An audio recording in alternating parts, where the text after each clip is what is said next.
Hello students, welcome in today's lecture. Today we are going to study two topics of polymer chapter of standard 12 science. One is a copolymer and second topic is about rubber. Okay, so first let's begin with the copolymer. Copolymer. What is a copolymer? When different type of monomers. See, in last video, we studied the in homopolymer, monomers are same. This is the copolymer.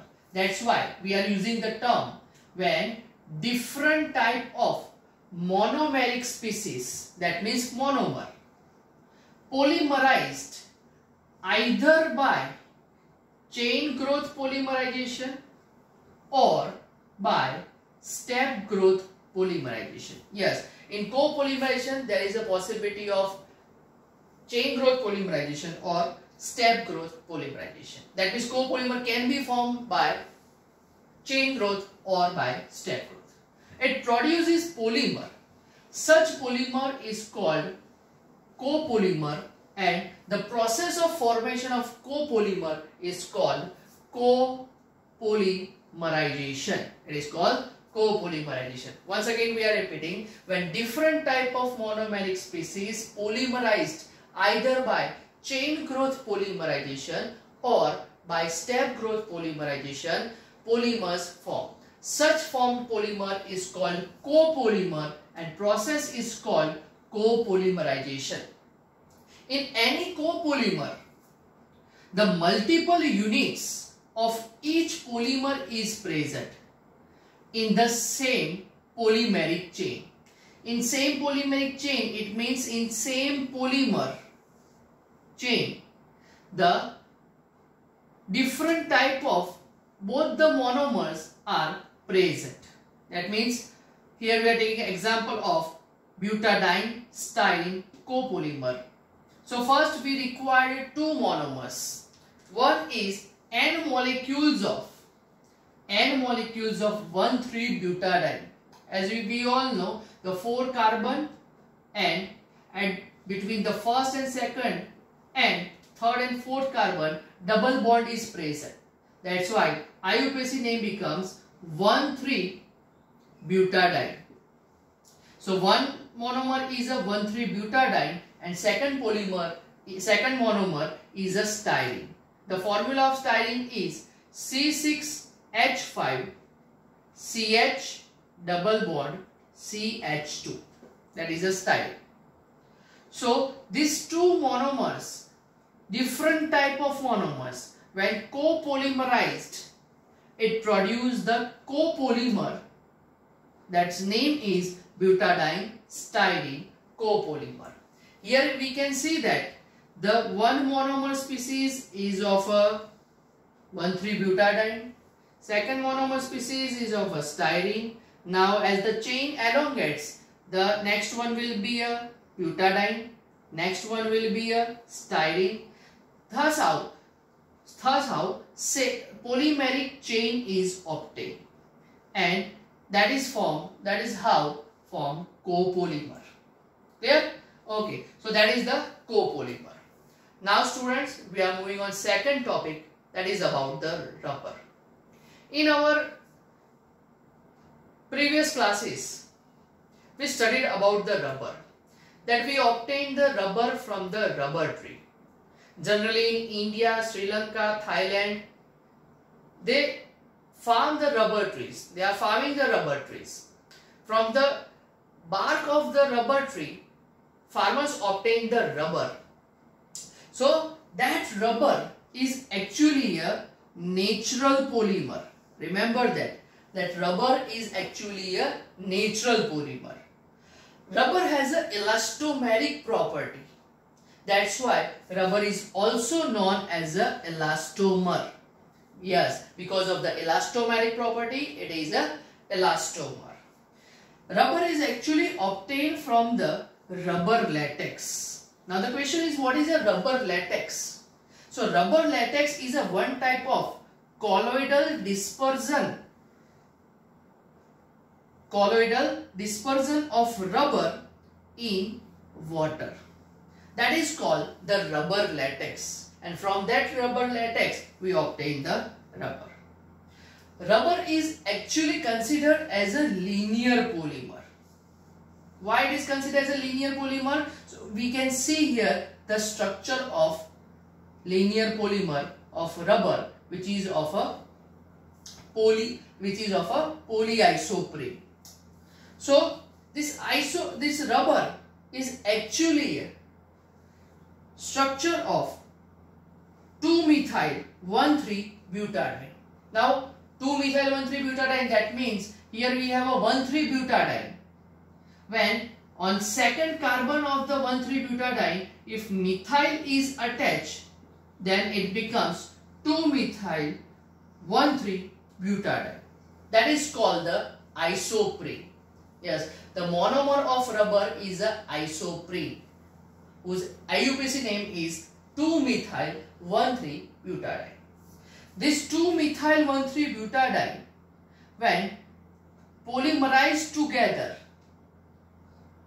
they form a linear chain of polyisoprene, which is called the rubber. Now students, natural rubber has some kind of limitation. It has some limitation. It cannot stretch too much, or its elastic property is limited.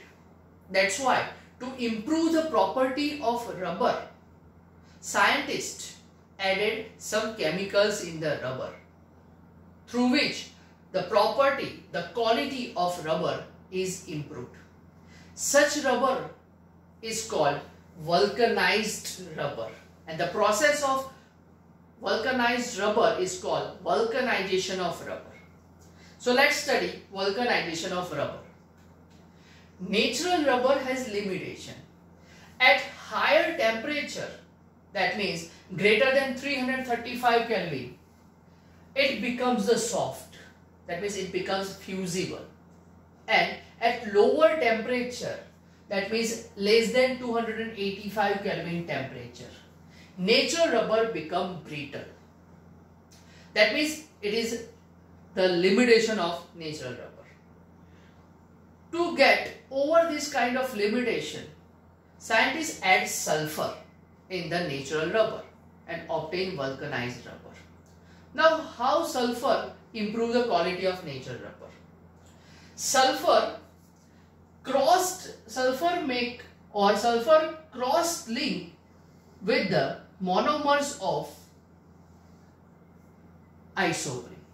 That means rubber, in a natural rubber, we have a chain of polyisoprene. This chain of polyisoprene is cross-linked by sulfur with another chain of polyisoprene. Because of this cross-linking at the reactive site, now I am telling the reactive site. Which one is the reactive site? So, where double bond is present in earlier, when double bond is present, that double bond containing position is become the reactive site where sulfur get attached. So the sulfur is added, which forms cross links at a reactive site of double bond, and it forms the vulcanized rubber.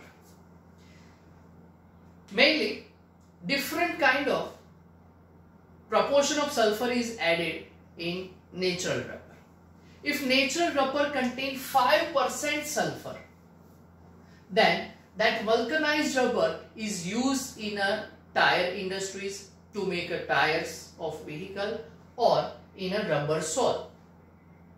If vulcanized rubber has a 30% sulfur concentration, then it is used in the preparation of battery cases. So these are the different uses of vulcanized rubber. Now we are moving on a second type of rubber, which is a synthetic rubber. Remember that rubber has a two types. One is a natural rubber and second one is a synthetic rubber. Synthetic rubbers are generally, we can say, it is a man-made polymers or man-made rubbers. It is actually derivatives of 1,3-butadiene. That means to obtain the synthetic rubber, the mainly derivatives of 1,3-butadiene is used. In our textbook, two examples are given of synthetic rubber. One is a neoprene and second one is a buna-N, which is also called nitrile rubber. So let's study first neoprene. What is a neoprene? Which monomer is used in a neoprene? So the monomer used in the preparation of neoprene is chloroprene. Yes, you might get confused. Earlier we studied isoprene, this is a chloroprene, this is a neoprene. Remember that. What is the isoprene? 2-methyl 1,3-butadiene is a isoprene. In the position of second carbon, if methyl is added, then it becomes the isoprene. And instead of methyl, if chlorine is present at the second carbon of 1,3-butadiene, it is formed the chloroprene. When chloroprene get polymerized, it convert into neoprene. Okay, so when chloroprene polymerized by, remember that this can become a short question or MCQ. When chloroprene is polymerized by free radical polymerization, it produces this neoprene. Neoprene is also known as polychloroprene. Obviously, the n numbers of chloroprene monomers, when polymerized, they produce polychloroprene, which is also known as a neoprene.